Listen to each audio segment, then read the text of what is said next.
నారాయణ నారాయణ నారాయణ అనుకోరాదా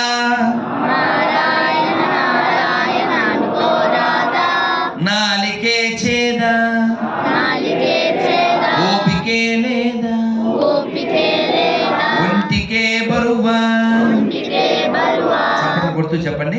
కృష్ణ అంటే కష్టము లేదు,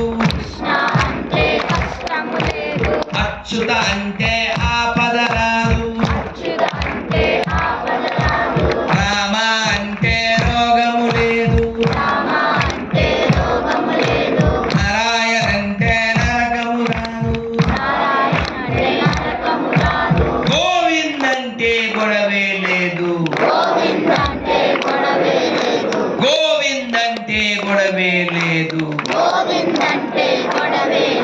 గోవింద గోవింద వెంకటరమణ గోవింద గోవింద గోవింద సంకటహరణ గోవింద. అందరూ చెప్పండి. మీకు గోవిందుడు కావాలా, గొడవలు కావాలా, అచ్యుతుడు కావాలా, ఆపదలు కావాలా, రాముడు కావాలా, రోగం కావాలా, నారాయణుడు కావాలా, నరకం కావాలా, కృష్ణుడు కావాలా, కష్టం కావాలా, మీకేం కావాలో మీకు తెలుసు, ఎలా సంపాదించాలో కూడా మీకు తెలుసు. తర్వాత భోజనం వేస్తారు పులుసు. ఇంకా మాట్లాడితే నేపథ్యం గోవిందా. స్వస్తి. ధన్యవాదాలు.